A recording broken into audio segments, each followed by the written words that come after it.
Olá, tudo bem com você? Maconha voltou a ser tema de discussão nos meios de comunicação.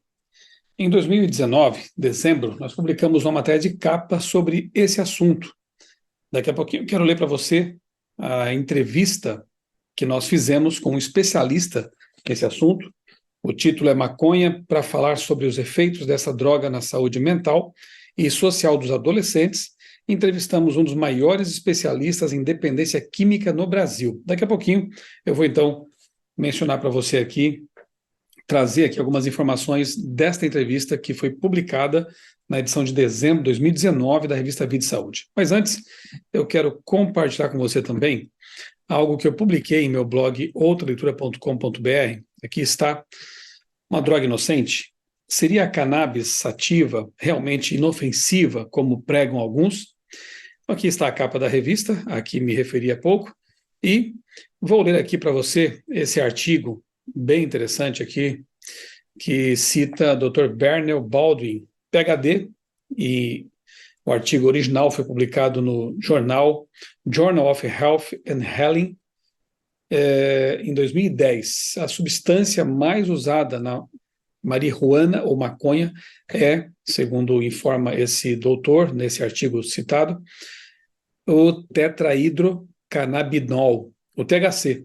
Abre aspas, muitos componentes da maconha são encontrados no tabaco, mas o THC é característico dela, explica Baldwin. O conteúdo de THC na planta varia muito, dependendo da maconha. Um laboratório pode trabalhar com uma qualidade bem menos tóxica dela, que pode ser muito diferente da que é usada em várias partes do mundo. Abre aspas de novo. Assim, alguns cientistas dizem que a marihuana é inocente, enquanto outros, em algumas partes do mundo, tendo acesso aos cultivos potentes, encontram efeitos no corpo que são realmente perigosos. Ainda segundo o artigo de Baldwin, estudos têm demonstrado que o THC da maconha passa dos pulmões através do sangue para o cérebro. Enzimas no cérebro não podem quebrar o THC como consegue mais rápida ou completamente com a nicotina do cigarro comum. Ou seja, maconha é ainda mais tóxica e nociva do que o próprio cigarro comum.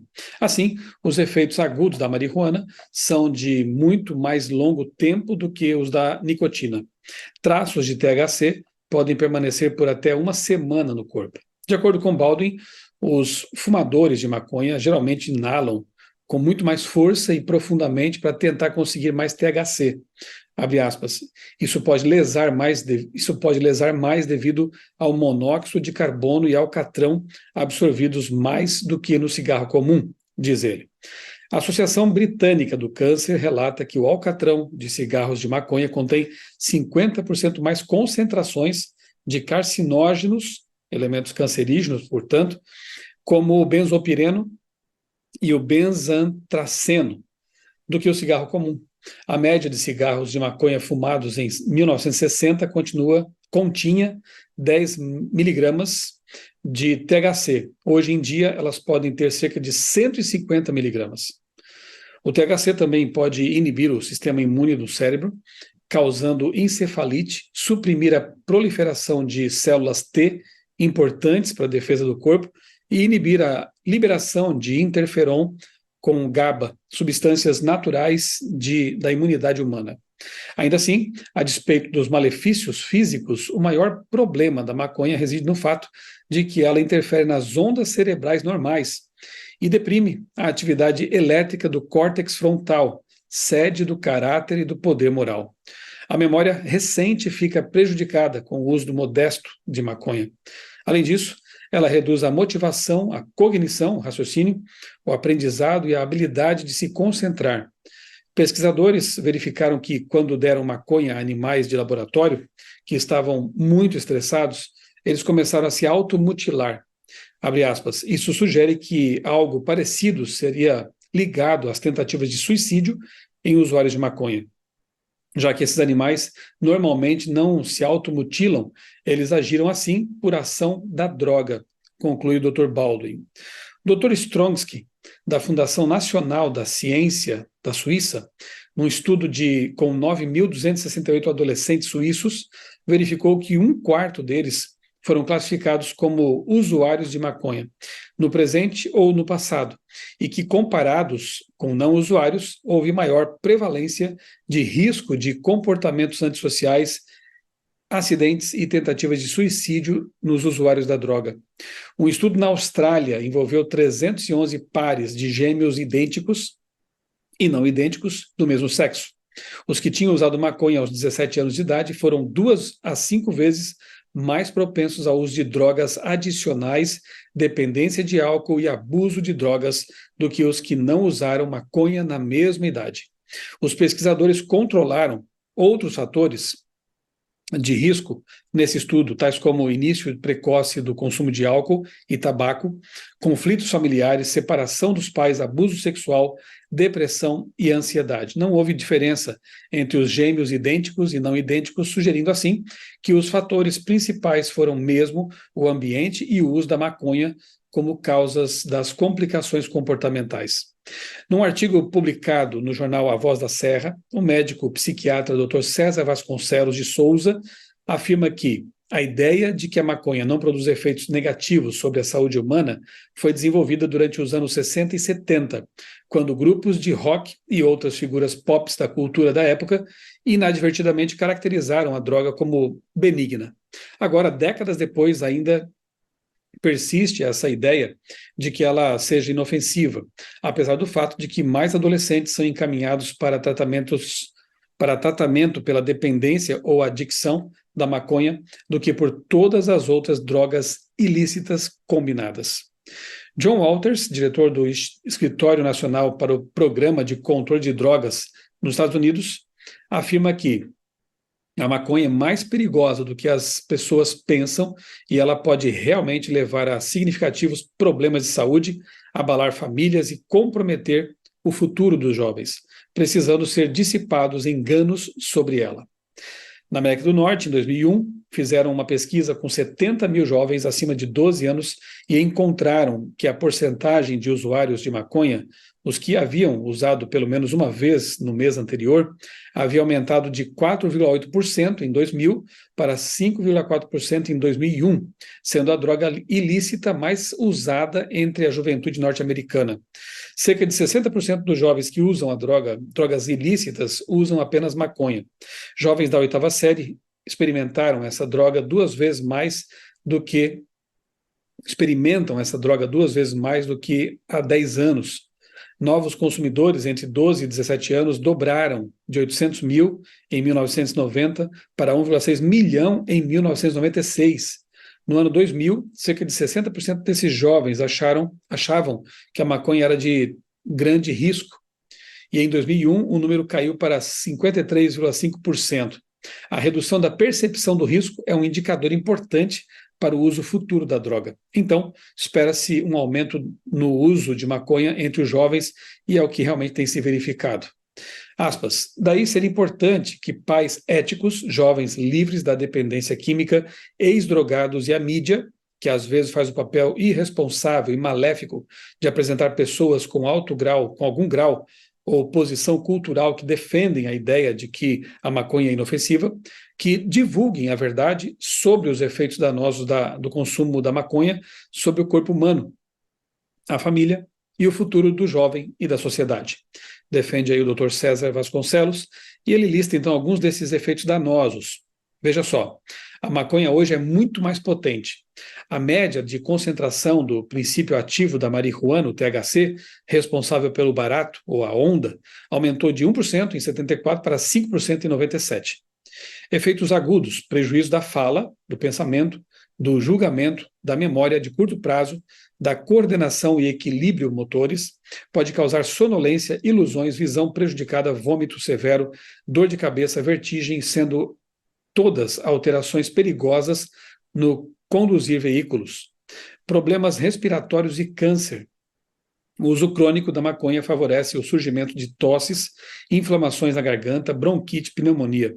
Ela contém agentes causadores de câncer, como o tabaco. O nível de monóxido de carbono absorvido pelo fumante dessa droga é de 3 a 5 vezes maior do que o de fumantes de cigarro comum, Fumar 5 baseados, cigarros de maconha, por semana expõe o usuário a substâncias cancerígenas mais do que aquele que fuma um maço de cigarros por dia, o que já é uma coisa terrivelmente perigosa. A adicção, ou vício, cerca de 200 mil pessoas que iniciam o tratamento de dependência química a cada ano referem-se à maconha como sua primeira droga de escolha, ou seja, é uma porta de entrada. 60% dos adolescentes em tratamento se submetem a ele, por causa da maconha. 60% de adolescentes em tratamento em relação à adicção se submetem a esse tratamento por causa da maconha. Risco aumentado sobre o comportamento. Jovens usuários da maconha têm maior probabilidade de se envolver em comportamentos de risco, tais como ter sexo, cometer atos de violência e dirigir sob sua influência. Usuários semanais têm 5 vezes mais chances de roubo e 4 vezes mais chance de se envolver em violência do que os que não usam a droga. Pobre desempenho acadêmico. Pesquisas sugerem que a maconha está ligada à queda de motivação e de energia, e seus usuários vão pior nos estudos. Estudantes que obtêm letra D ou E, A é o melhor e E o pior, tiveram mais do que 4 vezes probabilidade de serem usuários de maconha do que os que têm aí o conceito A. Influências sobre o sistema imune e reprodutor. Há evidências de que a maconha afeta as defesas imunológicas do organismo humano e diminui o número de espermatozoides, podendo gerar incapacidade do homem de fecundar a mulher. Síndrome de abstinência, tolerância, precisa de mais droga para obter os mesmos efeitos, e efeitos negativos da retirada da droga têm sido observados em consumidores da maconha. Desculpas. Todo dependente químico vive a negação, que é um mecanismo de defesa psicológico que protege a pessoa da verdade que ela pode não estar pronta ou disposta a encarar. Quando a pessoa estiver pronta, o que significa que aceitou a dependência e parou com a negação, ela pode começar a se libertar da adicção. Antes disso, usará desculpas científicas, entre aspas, ou não. Conclusão do Dr. César e de muitos outros especialistas: maconha é maléfica para o consumo humano, não é uma droga inocente. Ela pode romper com o processo de aprendizagem e o desenvolvimento, especialmente do jovem. E aqui eu indico algumas leituras adicionais, né, para quem quiser se aprofundar um pouco mais.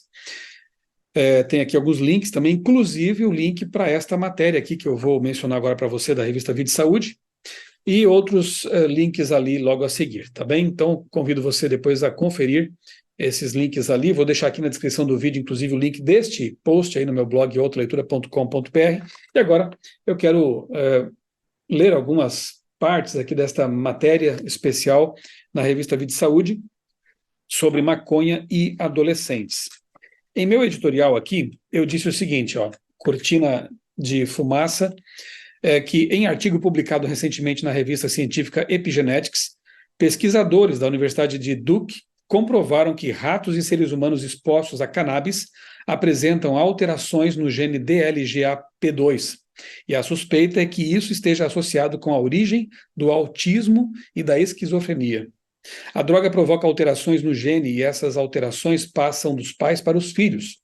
É uma evidência adicional, ou melhor, é uma evidência inicial de que o autismo pode ser transmitido epigeneticamente, e mais um sinal vermelho quando o assunto é maconha. Além dos malefícios que a cannabis traz ao usuário, como ansiedade, depressão, psicose, adicção e déficit cognitivo, a droga pode estar relacionada com um dos transtornos mais devastadores do desenvolvimento infantil. Trata-se de um mal transgeracional. Nessa edição, entrevistamos um dos maiores especialistas em dependência química do Brasil, se não o maior. Reconhecido internacionalmente por seu trabalho de mais de 40 anos na área, o psiquiatra Ronaldo Laranjeira. Entre outras coisas, ele fala sobre como a maconha pode afetar a saúde mental, social e familiar dos adolescentes. Eu quero, então, ir para a matéria de capa aqui, maconha e adolescentes. Eu não vou ler aqui para você a introdução, depois eu deixo, como eu disse aí na descrição, o link para que você possa conferir, mas eu quero destacar aqui algumas respostas que o doutor Ronaldo Laranjeira deu para a nossa para nossa entrevista aqui, né? Para nossa reportagem. E ele diz aqui o seguinte, em resposta à pergunta: que motivos levam os adolescentes a iniciar o consumo de maconha? Ele diz: não há uma resposta simples. Para entender o início do consumo de qualquer substância química, é preciso considerar os fatores de risco e os fatores de proteção, a fim de prevenir essa situação.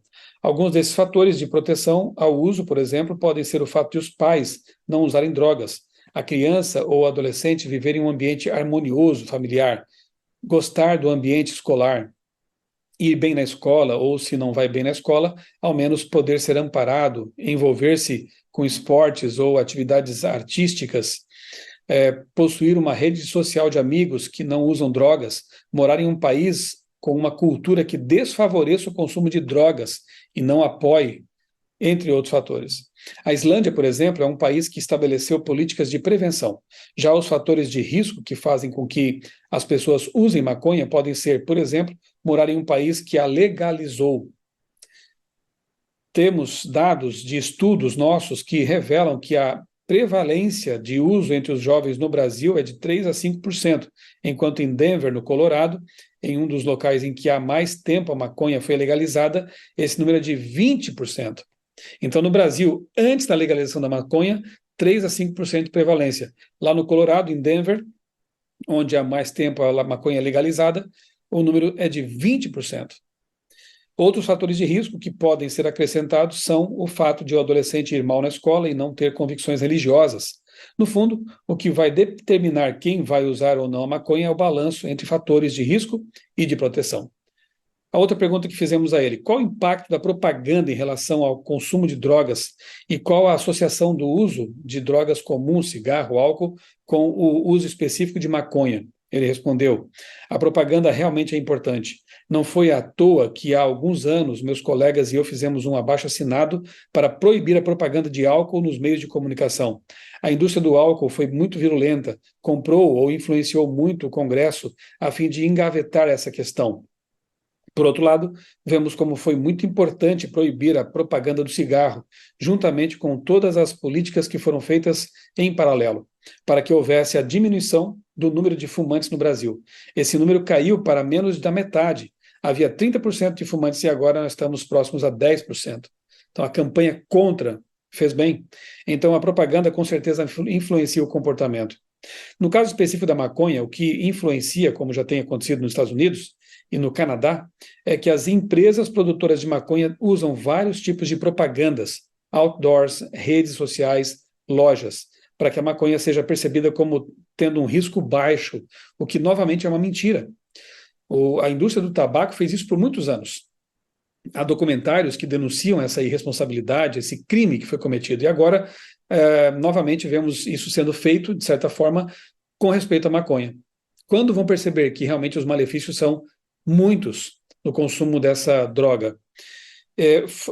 Foi isso que aconteceu lá nesses últimos 20 anos, foi uma decisão de George Soros, grande financiador responsável por fazer com que a maconha deixasse de ser uma erva do diabo e passasse a ser uma droga usada para curar doenças ou mesmo consumida pelas vovozinhas. Foi essa mudança de percepção de risco e essa propaganda massiva que estimularam as empresas a ter interesse em entrar nesse mercado bilionário. Com certeza, as pessoas que defendem a legalização da maconha estão ganhando de 10 a 0 da gente. Claro que o especialista aqui, nós também temos consciência de que a cannabis, quando usada para fins medicinais, é uma coisa. Agora, para fim recreativo, fumando, é outra bem diferente. Então a pergunta foi a seguinte, a próxima, que você é contra ou a favor da liberação da maconha? O que você acha que esse cientista, que esse pesquisador aqui, que há 40 anos pesquisa esse assunto, disse para nós aqui na Vida e Saúde? Resposta: sou absolutamente contra qualquer forma de idealização da maconha e qualquer coisa que aumente o consumo de drogas, porque à medida que aumenta o consumo de quaisquer drogas, aumenta também o custo social, custo de saúde, como já está acontecendo nos Estados Unidos, onde houve um aumento de 3 a 5% para 20% no número de usuários de maconha. O reflexo disso foi o aumento no número de pessoas que não terminam o colegial, jovens usuários tornando-se menos independentes financeiramente, surgimento de problemas de saúde, entre outros. Portanto, a lógica da saúde pública é a de que, na medida do possível, seja diminuído ao máximo o consumo de substâncias químicas. Neste momento, no Brasil, isso aqui é de 2019, né, lembrando, a medida mais acertada foi a do Congresso Nacional de considerar a maconha como produtos ilegais. Isso, obviamente, não muda todo o mercado, pois ele ainda é muito facilitado, mas a sociedade põe um selo no produto ilegal e isso não facilita o consumo mais do que já está sendo facilitado. Quais os prejuízos do uso da maconha? Há diferença em relação ao impacto da maconha sobre a saúde mental do adolescente quando comparada com outras drogas? E ele respondeu: é preciso levar em consideração que o cérebro do adolescente vai se desenvolvendo principalmente entre os 14 e os 25 anos. Trata-se de um período de amadurecimento cerebral no qual o órgão vai se especializando em um cérebro de adulto. É um período importante, qualquer uso de substâncias químicas vai levar a alguma mudança nessa nova formatação neuronal que ocorre no cérebro dos adolescentes. O problema é que 70% dos jovens começam a usar maconha exatamente nesse período. Estudos recentes mostram a associação entre o uso da maconha e os sintomas de depressão, ansiedade, quadros psicóticos, sintomas psicóticos subclínicos, quando não há alucinações, mas há comportamentos bizarros. Além do mais, a maconha prejudica as funções cerebrais, como a memória, atenção, concentração, função executiva, capacidade de pensar, planejar e executar, o coeficiente de inteligência, perda de 7 a 8 pontos de QI, além de o usuário apresentar baixo rendimento profissional. Enfim, aqui segue, né, a matéria. Perguntamos também a ele, por exemplo, ao longo dos anos, como psiquiatra, você se lembra de algum caso que mais lhe causou a atenção, lhe chamou a atenção em relação aos prejuízos que a maconha pode causar na vida de um adolescente? Ele cita aqui esse caso.